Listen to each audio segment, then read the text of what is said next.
Sergeant Darnell Hayes stood motionless under the solemn canopy of Arlington's reverent skies, his crisp uniform and stoic posture making him indistinguishable from the marble silence around him. He was one of the elite, those few chosen to guard the tomb of the unknown soldier. His silence was not empty, it was sacred. It was a vow, a shield of respect wrapped around the unnamed souls buried beneath his feet. Every step he took on that mat was a tribute. Every second he stood still was a pledge. And for Darnell, it wasn't just duty, it was legacy. Raised in Georgia, Darnell had always been a quiet child. His father, a decorated army sergeant, never returned from Afghanistan. The folded flag handed to Darnell's mother still sat untouched on the family mantle. That flag became Darnell's compass. His mother raised him with the discipline of a soldier and the soul of a gentleman. Firm hands, quiet strength, and above all, respect. She taught him that dignity wasn't spoken, it was shown. That's what he brought to Arlington. Every shift, every stride, every second of his stillness was in his father's honor. Though he was admired by his fellow soldiers, outside the ceremonial ranks, Darnell often faced suspicious eyes. His expressionless face, his race, and his refusal to break posture made some view him as cold or aloof. Yet no one questioned his perfection on the line. That is, until the afternoon when a pack of loud, camera-wielding influences disrupted the sacred stillness. Laughing, posing, stepping where they shouldn't, they treated the tomb like a prop. Darnell, as trained, didn't speak. He merely stepped forward, stayed straight ahead, and raised one gloved hand, firm, still, unmistakable. They didn't take it seriously. One mocked him, calling him a statue. Another laughed, shouting, "Relax, it's just a grave." Their mockery turned cruel. A young officer, new to the force and unaware of the guard's ceremonial code, watched the tension build. Officer Riley stepped in, demanding Darnell identify himself. Darnell, still in duty posture, remained silent. The officer raised his voice, mistaking silence for defiance. Tourists murmured, some warning the officer. One veteran tried to explain, "His on sacred duty, he can't talk." Riley ignored them. He stepped closer, frustrated, shouting again for ID. Darnell did not move. Within moments, Riley yanked Darnell's arms behind his back and slapped on the cuffs, right there, on the mat. The gasp from the crowd was immediate. Children stared, wide-eyed. Phones were already in the air. Tourists shouted in protest. One woman burst into tears. A Vietnam vet yelled, "You don't touch the sentinel." But it was too late. The video exploded across social media within minutes. Hashtags like #GuardTheGuard and #HonorTheSilent trended instantly. Outrage poured in, veterans, civilians, journalists, even celebrities. Across town, in a military operations center, Colonel James Rowland watched the live stream in disbelief. He recognized Darnell instantly. He had trained him, molded him, believed in him. As the cuffs clicked on the screen, Rowland stood up slowly, his face dark with quiet fury. He placed his pen down, adjusted his uniform jacket, and without a word to anyone, walked out. Something sacred had just been violated, and he would not stay silent.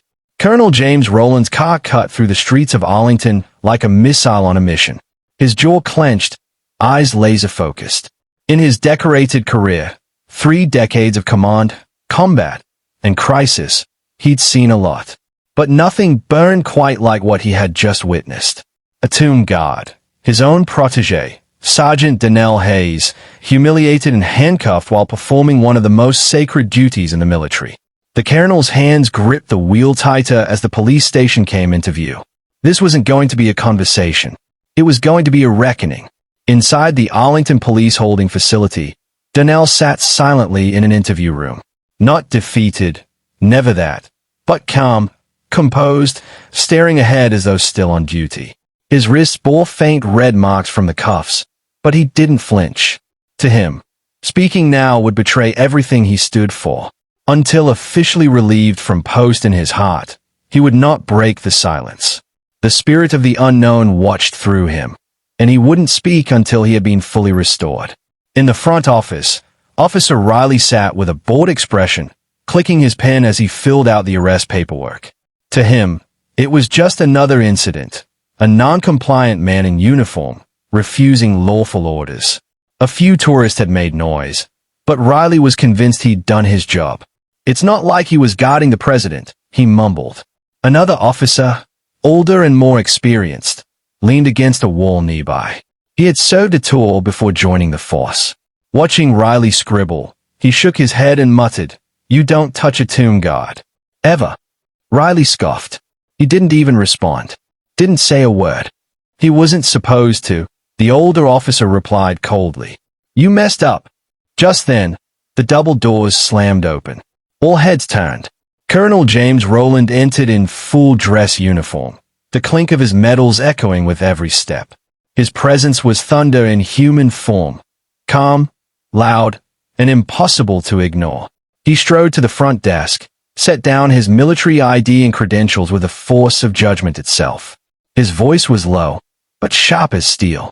"Where is the man who guards the nameless?" The room froze. One young officer stood to speak, but Riley stepped forward, puffing out his chest. "Sir, the individual is being processed."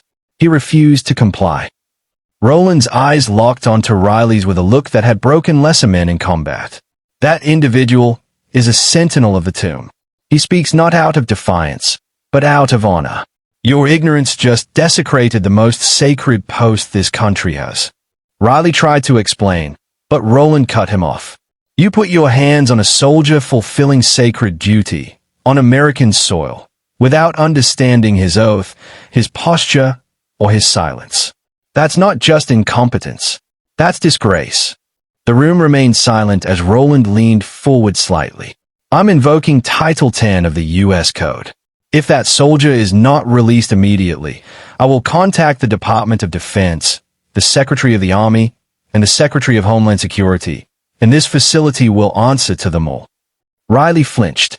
The supervisor, who had been listening from an adjoining office, stepped out quickly. "Colonel Rowland," he said carefully, "we were just reviewing the footage. It seems there's been a grave misunderstanding." "I'm not here for apologies," Rowland said sharply. "I'm here for my soldier." Minutes later, the door to the holding room opened. Darnell stood and exited with quiet dignity. He made no demands, no complaints, just walked with the same stillness he brought to the tomb. As he passed Colonel Rowland, he stopped. The two men stood face to face. Darnell lifted his hand slowly in salute. Rowland returned it without a word. No smile, just shared respect. Soul to soul, soldier to soldier. Outside, a wall of cameras waited. Reporters shouted questions. Lights flashed. Darnell and Rowland emerged side by side, stone-faced and silent. The internet had already turned the event into a national conversation. As they reached the car, Rowland turned briefly toward the press. "This won't be the last they hear of this," he said firmly.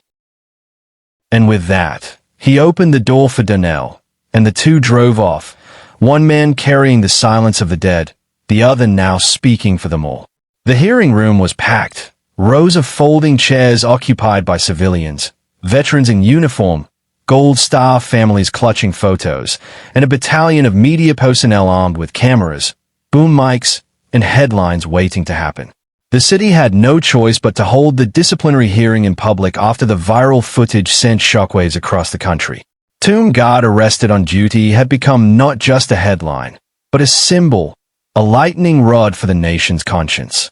The mayor sat stiffly at the center of the panel, flanked by the police chief and city council members. A large screen was set up behind them. Beside it stood a podium, cold and metallic, waiting to be filled by voices that would either justify or condemn what had happened that afternoon at Arlington. Colonel James Rowland was the first to testify. He approached the podium in full uniform, slow and deliberate. Silence fell across the room as he adjusted the microphone. When he began, his voice wasn't loud, but it carried. Not because of volume, but because of gravity. There are only a few posts in the United States military that require absolute silence. The tomb of the unknown soldier is one of them. And there are only a few men and women trusted to stand at that post, rain or shine, day or night, without fail, without flaw. He paused, scanning the room. Sergeant Darnell Hayes is one of those few. A sentinel. A man who swore an oath not just to the country, but to its nameless dead. His silence is not defiance. It is discipline, reverence, sacrifice. He reached into his uniform and pulled out a small laminated card. This is the Sentinel's creed. Every tomb guard memorizes it. Every line matters. But one line defines them all. He looked down, then read slowly. My standard will remain perfection. The crowd listened, spellbound. He continued, detailing the rigorous selection process, a 6-month gauntlet of inspections, discipline, history exams, and ceremonial precision. Only a fraction pass. Most quit, but not Darnell. He didn't just pass. He embodied the creed. Then came the moment everyone was waiting for. The video was played. There it was, Darnell standing firm in his post. The mocking voices. The officer demanding ID. The tightening cuffs. The gasp from the crowd. The moment of humiliation. Audible gasps filled the room as the footage played. A veteran in the back cursed under his breath. A woman in uniform lowered her head, wiping tears. When the video ended, Colonel Rowland stepped away. His words lingered. Next came Officer Riley. He adjusted his tie nervously as he approached the microphone. His demeanor was defensive, his tone clipped. I had to make a quick decision. The individual failed to comply with verbal commands. I had no idea he was on sacred duty. He didn't speak. I felt threatened. A murmur rippled through the room. One council member raised an eyebrow. Another leaned in closer. Rowland stood from his chair and asked to respond. Permission granted. He stepped up beside Riley, eyes locked onto him. You felt threatened, Rowland repeated slowly, by a man standing in silence to honor the fallen. Riley fumbled for words. You weren't threatened. You were uninformed. And rather than admit what you didn't understand, you escalated it with force. A young woman in the audience stood. She was in her 20s, holding a photo of a man in uniform. My brother died in Iraq, she said, voice trembling. His ashes were buried at Arlington. That man you cuffed. He was guarding my brother, and I will not let you reduce his honor to a misunderstanding. The room erupted in applause. A pause followed as the mayor leaned toward a microphone. We would now like to hear from Sergeant Darnell Hayes. The room shifted. All eyes turned as Darnell rose. Still in uniform, he walked to the podium with the same quiet grace he brought to the tomb. His hands rested lightly on the edges of the lectern. His voice was soft, but resolute.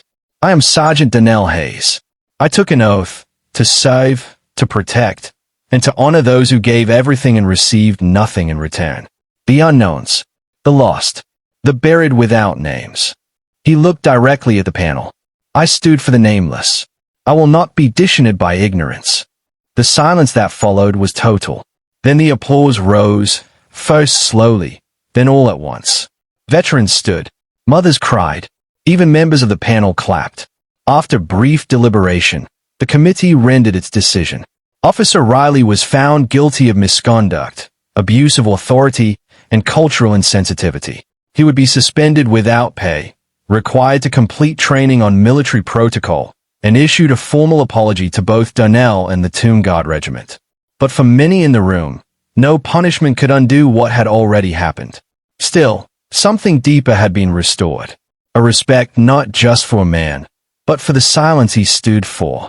The sun cast a warm haze over the quiet neighborhood where Darnell's mother still lived. Her house hadn't changed since his childhood. Same brick porch, same creaking gate, same flag swaying from the pole beside the front steps. But everything inside felt heavier now, like the air had absorbed the pain of recent days. Darnell stood silently in her doorway, still in uniform, his posture as rigid as ever. But the moment his mother opened the door, something in his shoulders softened. She didn't speak at first. She simply pulled him into an embrace. Long, wordless, sacred.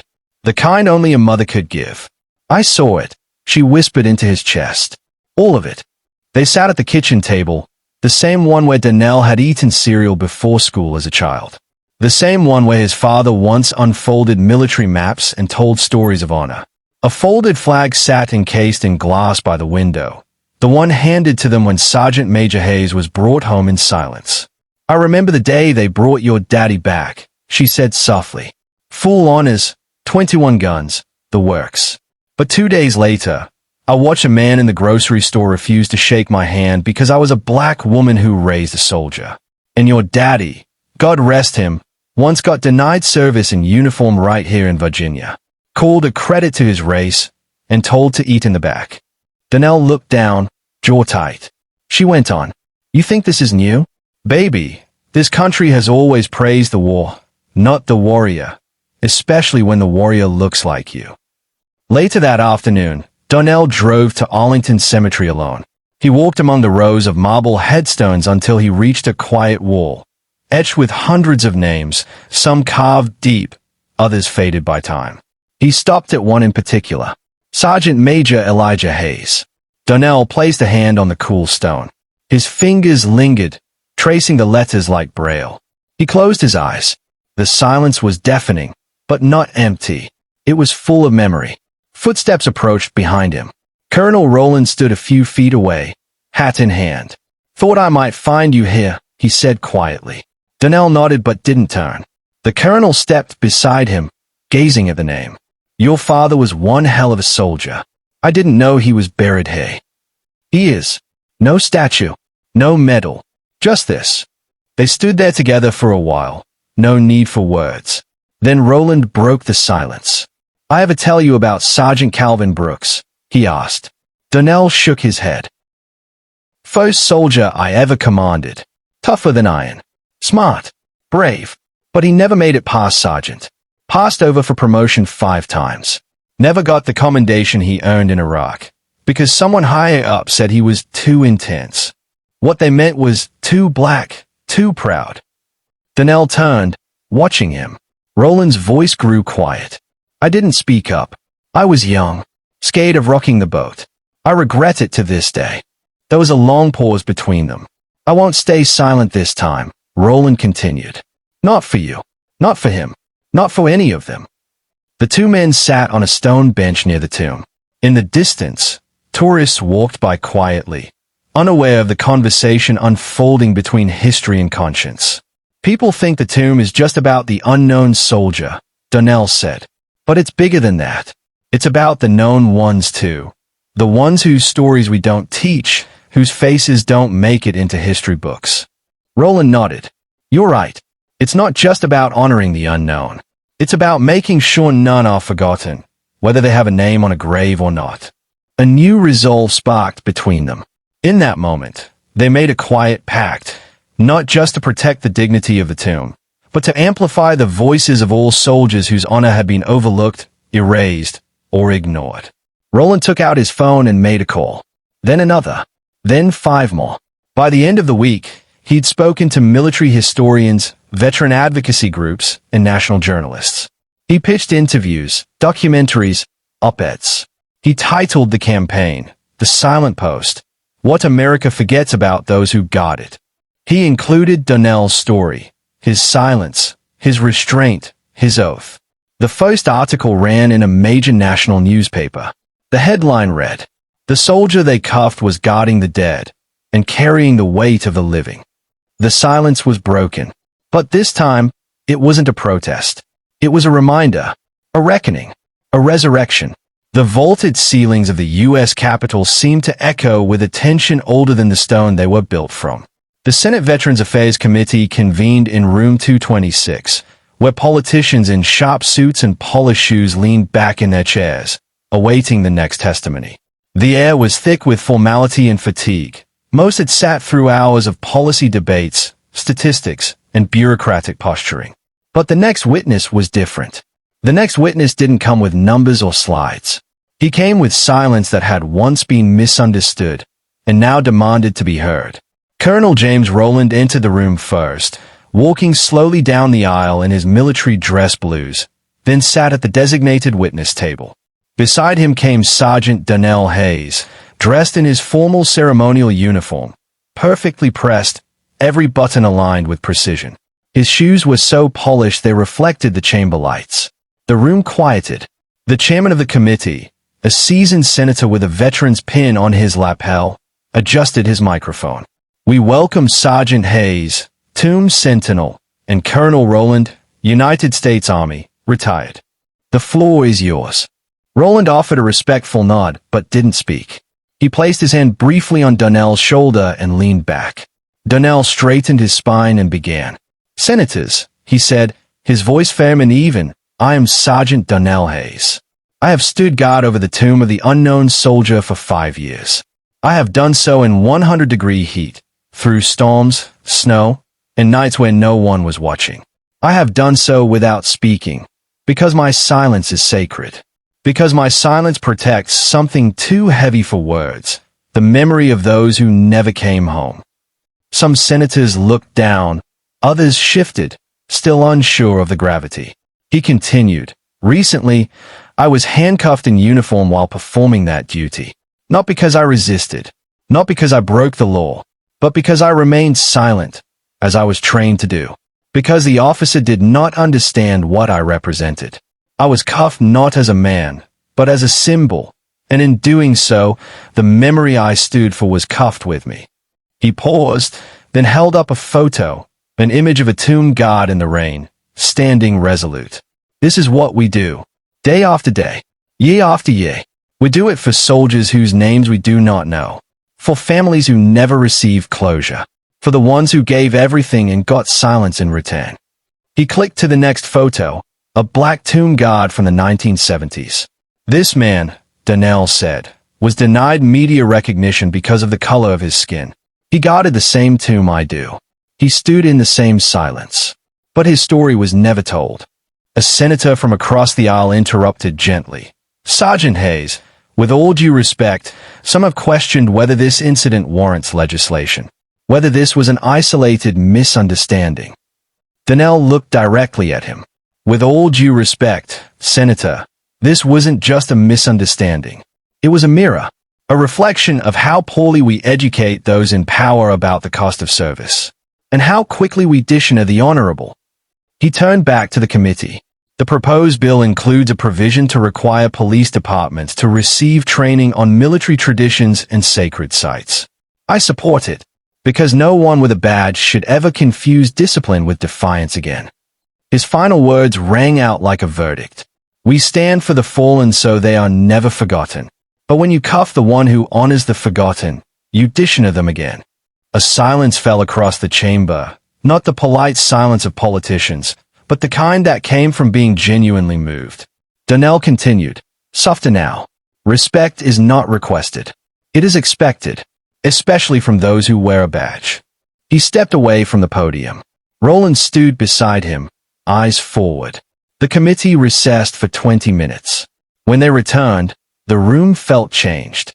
The bill, Veterans Memorial and Honor Protection Act, passed with bipartisan support. Unanimous.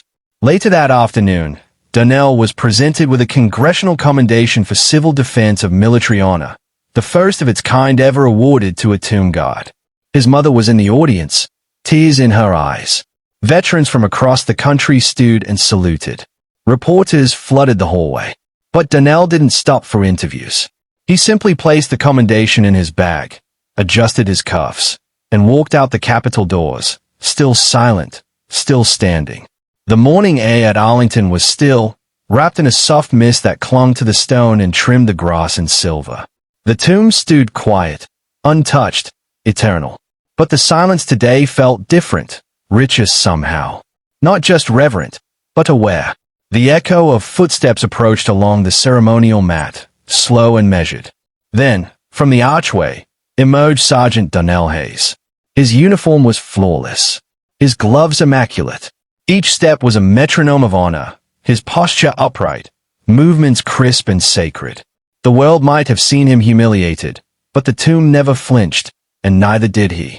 Today, he returned not with a scar, but with a deepest silence, one that had been tested and held firm. The tourists who gathered around the roped edges didn't whisper jokes anymore. They didn't point casually or fumble for selfies.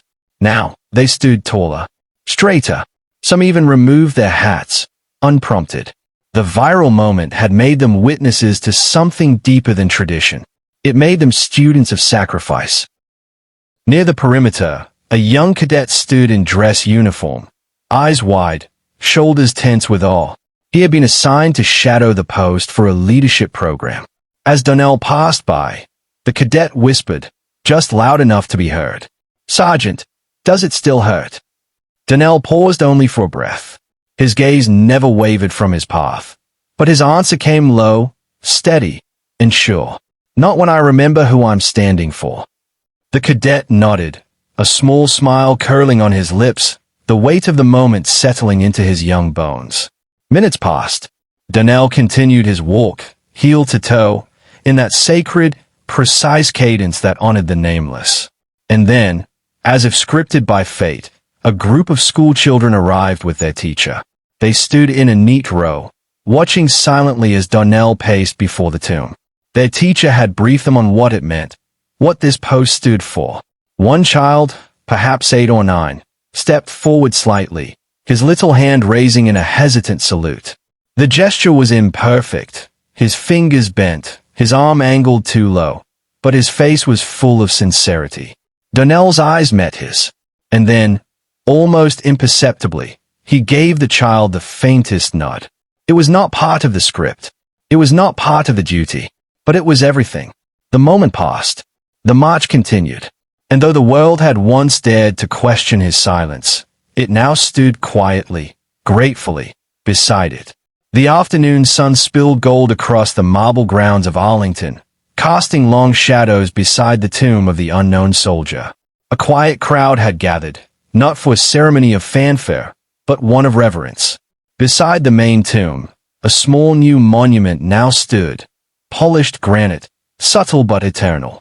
Etched into its face were the words, "In honor of the sentinels, those who guard the nameless so that none are forgotten." Below it, in finer script, barely louder than a whisper carved in stone, and in memory of those who were cuffed by ignorance but stood with dignity. No one spoke for a long while. The hush that fell was not awkward, it was sacred. An acknowledgement that history had added a new chapter, not one of battlefields or foreign wars, but of silence, integrity, and the quiet resistance of honor. From the far end of the walkway, 2 figures approached, both in uniform, both moving with the calm grace of men who had seen enough to speak only when needed. Colonel Roland walked with his hands behind his back, eyes scanning the horizon. Beside him, Sergeant Darnell Hayes kept his gaze on the plaque. No crowd surrounded him now. No cameras. Just memory and meaning. They stopped before the monument. Roland looked over, his voice low. "Think they'll remember?" Darnell didn't answer immediately. His eyes traced the words, especially the last line, especially the part that was for him. Then he said quietly, "They will now." The 2 men stood a moment longer, before turning toward the mat where duty awaited once more. As they walked away, the sun dipped behind the trees, casting one final gleam across the plaque, until the letters shimmered like they were being read by the light itself. Final line, voiceover or inscription. He stood in silence, but his silence echoed louder than 1,000 shouts.